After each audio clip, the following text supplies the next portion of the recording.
Good morning, everyone. What time is it? It's time to study the Chronon Field Theory. My name is Vaknin, and I'm a father of the theory. I proposed the theory in my PhD dissertation in 1984. The PhD thesis, is available via the Library of Congress and United Microfiche International, UMI, which I believe has been absorbed by ProQuest, but I'm not quite sure. The Chronon Field Theory went through two phases. Stage one, my PhD, and then 30 years with no responses and no reactions, and it just went dormant.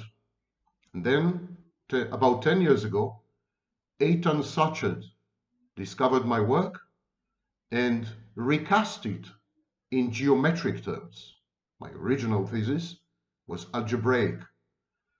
And he, of course, developed it beyond recognition, and the Chronon Field Theory is as much his as mine, and possibly more his than mine.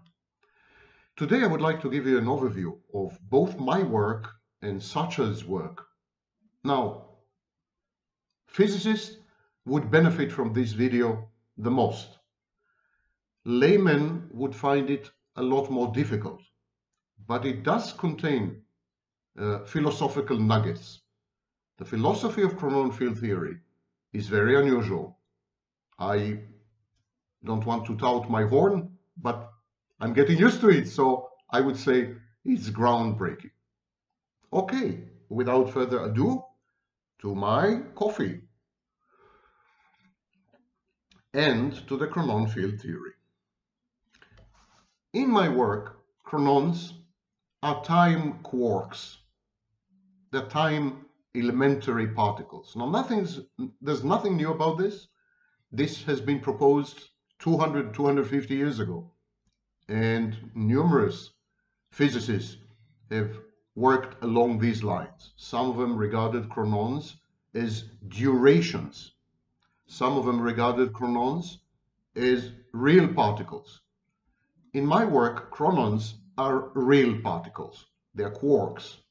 The interactions of chronons yields what we know as time. Not time with a t, small t, which is the time measured by clocks, but time with a capital T, the concept of time, the dimension, if you wish. It is yielded by chronons interacting. Because there are various types of chronons in my work. They are like quarks, up, down, etc., etc. The interactions between the various types also gives rise to the time arrow. There is a cancellation of kind going on, and what's left is the time asymmetry. Hence, the title of my work, Time Asymmetry Revisited. What about space-time? Space-time exists where the chronon wave function collapses. The space-time is an outcome of a collapse of a wave function. And the whole theory rests on a duality. The basic duality in quantum mechanics is the wave-particle duality. The basic duality in Chronon Field Theory is the potential-event duality. Potentials and actual events or actualized events are facets of the same underlying unity, if not entity. This duality is crucial to the development of the theory. Now, because events and potentials are one and the same in the Chronon Field Theory, there's no particles. Particles are replaced by strings of collapse events. Particles actually are events in Chronon Field Theory. That's why it's a time-oriented theory. Its basic building blocks are events and potentials for events rather than particles. The quantum mechanics of the theory is a quantum mechanics of events as well not of particles. This is the introductory part. We'll go deeper in a bit. Now, the Chronon field is a field of events or perturbations, if you wish. It's a perturbative theory. It's a theory of perturbations. Time with a small t is time measured by clocks, is the outcome of interactions in the time field, in the field of time with a capital T. And so chronons are both potentials and actualized events. There is an open question: what causes the actualization? Do chronons self-actualize? Are they observer dependent? In other words, is there a kind of Copenhagen interpretation of Chronon field theory? Is there a need for an observer to collapse the wave function? Or is a collapse spontaneous, internally determined somehow? Be that as it may, the theory does not require gauge fields, as physicists among you surely have understood by now. And although gauge fields are not required, they emerge naturally in higher accelerations. Now, time-space, as I said, is the outcome of the collapse of a wave function. I don't know, no one can answer whether there's a mediation of an observer, whether an observer collapses the wave function. But of course, you can immediately see the religious implications. Because if the entire universe, if space-time is a collapse of a wave function, and if the collapse is dependent upon an observer, that observer, universal observer, might as well be called God. It is ironic that an agnostic like me has led to God in his work. But as I said, there are no assurances that the whole process is observer mediated. What is postulated in my thesis is that all chronons have been entangled at the moment of the Big Bang. There is a kind of universe-wide entanglement of all chronons. In other words, all potentials and all actualized events are entangled ab initio, from the very beginning. And this has enormous implications, because it implies that the entire universe is essentially a quantum machine or a quantum device. And if it is, then our understanding of it currently is deeply flawed. The theory gives rise to the equivalence of quantum field theories and so on and so forth. So the quantum field theory of Chronon field theory is relativistic, actually, and in this sense, it's deterministic. The chronons are the field quanta, the quanta of the field. They are the excited states of the field. And the integration of everything is via quantum superpositions. It's quite a mouthful, but physicists among you would surely understand. I indicated that Chronon field theory is perturbative. There's perturbations. So there is a perturbative quantum field theory. Time from the Big Bang is mediated by chronons. There is an expansion, including an expansion of the metric. You could even conceive of the whole thing as a phonon of the metric. Time as a phonon of the metric. And there are many ways to look at time through the Chronon field theory. There are no bound states in any case.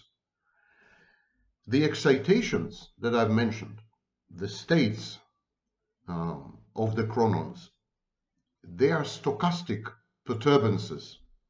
They are kinds of vibrations, if you wish. And in this sense, there's an affinity between superstring theories and Chronon field theory, but as distinct from superstring theories, in Chronon field theory, there's no need for extra dimensions, which renders Chronon Field Theory a lot more grounded and a lot more easily falsifiable. It yields falsifiable predictions. While many superstring theories are lacking when it comes to yielding falsifiable predictions. Now, the cumulative perturbances that I mentioned create a distortion of space-time, and this is what we know as curvature. These are the basics, the philosophical basics of the theory, and they've all been proposed in my PhD thesis in 1984. And then, as I said, there was a hiatus of about 30 years. And then Entanglement, who is nothing short of a genius in my view, came on the scene. And his contributions have transformed Chronon Field Theory. First of all, he afforded it a distinct geometric or visualization dynamic, which was missing. It was totally abstract and algebraic, therefore very limited. And the second thing he did, he added numerous insights and literally transformed it beyond recognition, I would say. It's perhaps much more his work than mine. Suchard suggested that there is a universal scalar field of time, but time is not a universal coordinate. He says that particles interacting within non-gravitational fields are seen as clocks whose trajectory is not Minkowski geodesic. So in my work, chronons are ideal clocks and they mediate time. They are the relationship between chronons and time is like a relationship between the Higgs boson and mass. That's in my work. But in Suchard's work, he goes a lot deeper. And he says that a field in which a small enough clock is not geodesic can be described by a scalar field of time with non-zero curvature gradient. Scalar field is either real, acceleration of charged matter, neutral clocks, or imaginary, acceleration of Majorana type matter clocks. Be that as it may, it preserves the scalar nature of the scalar nature of time. The scalar field adds information to space-time. This information is not anticipated by the metric tensor alone. And the time in this case cannot be realized as a coordinate because it cannot be measured from a reference submanifold along different curves. There's a lot of math in this. There's manifolds and Lie algebras and so on and so forth. Those of you who would like to review the math, there's a link in the description.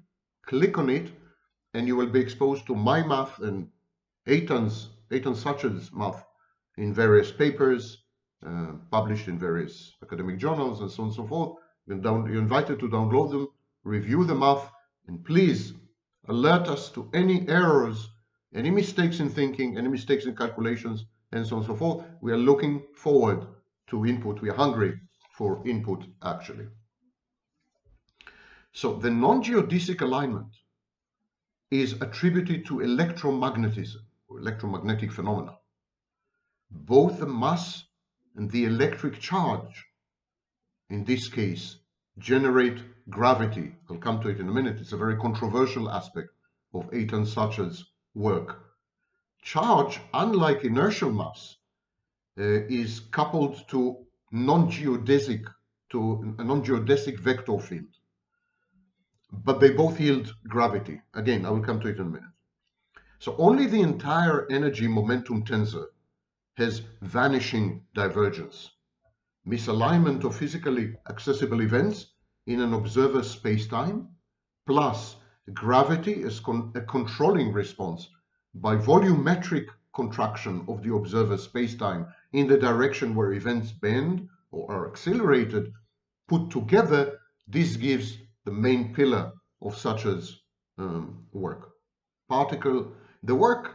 Suchard's work yields literally all of known physics. From these basic assumptions, mine and later his, in the entire field of physics can be derived and is derived.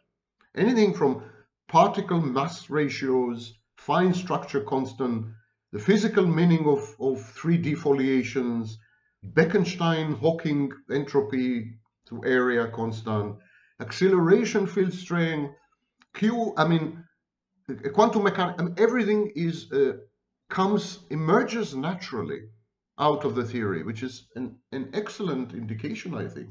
It's an indication that the theory is onto something and touches upon some foundational, basic facet of existence, of reality. Okay, in Suchard's work, in Big Bang manifold, the field is the upper limit on measurable time by interacting clocks. Yes, and he goes from each event to the singularity as a limit, and that yields fascinating outcomes. I again encourage you to go to the link in the description to download the papers and read them. They are not only mathematically sophisticated, but they are, I think in all these papers, there's a lot of philosophical, how to put it without sounding too grandiose, philosophical alternatives, shall we say, which are thought-provoking in my view. And I'm not only referring to my work, I'm actually referring mostly to Suchard's work. In de Sitter, anti-de Sitter spacetime, the reference submanifolds from which time is measured along integral curves, they constitute all the events in which the scalar field is zero. Matter in the Einstein-Grossman equation is replaced by action of acceleration field, the action of the acceleration field. So it's geometric action, not foreseen by the metric alone. As I said, this is Eitan's major contribution, the geometrization of the whole thing. It's a theory of causal sets, in effect. Space-time exists where the Chronon wave function collapses. Particles are replaced by strings of collapse events, and there's a quantum theory of events, not of particles. Again, reverting to my original work in 1984. I mentioned that there is a part of Eitan's work which is controversial, even in my eyes, and which is not mentioned in my original work, nor does it emerge from it. But Eitan's geometric development of the work, plus input from many other scientists and physicists around the world, led Eitan to the following. This new formation of matter in Eitan's work replaces the stress-energy momentum tensor. Positive charge manifests attracting gravity and stronger repelling acceleration field, which repels even uncharged particles that measure proper time. In other words, particles that have a rest mass. Negative charge manifests repelling anti-gravity and stronger acceleration field that attracts even uncharged particles. Now this of course accounts for dark matter, dark energy and all, but it also yields a startling prediction about electrogravity, about the interchange between gravity and electric charge. There's even a patent granted to Eitan-Suchard based on this discovery. It's very controversial, and the interchange between electric charge and gravity is not entirely clear in my view. There's a lot more work to be done, but it's more robust and rigorous than one would have assumed. In other words, it breaks through the prejudices of previous mathematical theories and forces me, for example, as a physicist, to contemplate it, to think whether it's true. If it is true, it's one of the greatest technological breakthroughs ever. It means that we could convert gravity to electricity and vice versa. We could develop anti-gravity and so on and so forth. I will not go into all this. Begins to sound a lot like science fiction. Chronon field theory is a major theoretical reconception of physics as a way to understand reality.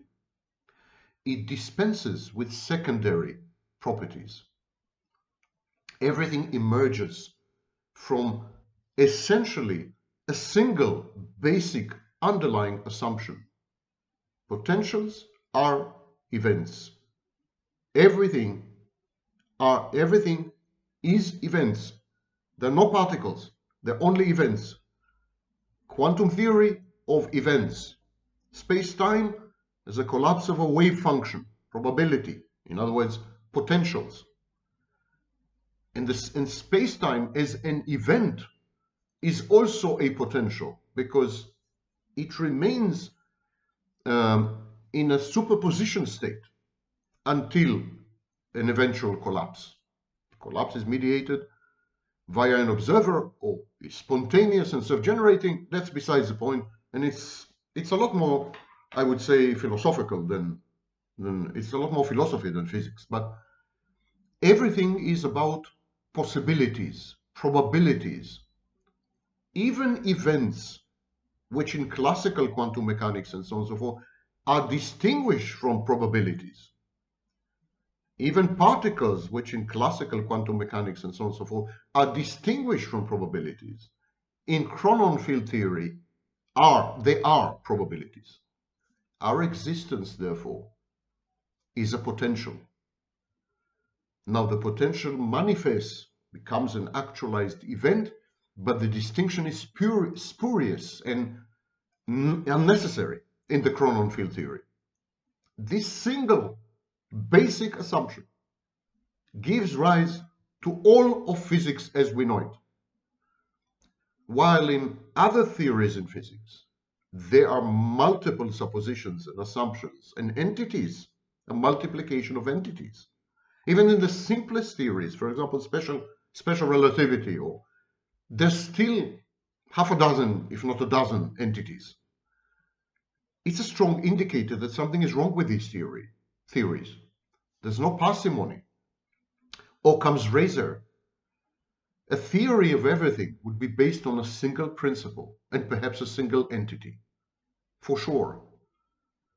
Simplicity, aesthetics, beauty, symmetry are built into reality. And the Chronon field theory, to the best of my knowledge, is the closest we've ever gotten to this, because it has a single assumption, not even an entity, just a single assumption. And yet it yields all known physics and provides falsifiable predictions. I hope it gets taken by the physics community, analyzed, possibly debunked and falsified. That's the way of science. But it deserves attention. I'm saying this not on behalf of myself. I'm far removed. My last contributions have to do mostly with the mathematics of the theory. But I'm saying this on behalf of science itself. I think there's a challenging idea here, and I think it should not be neglected. It should be looked into. Thank you for listening.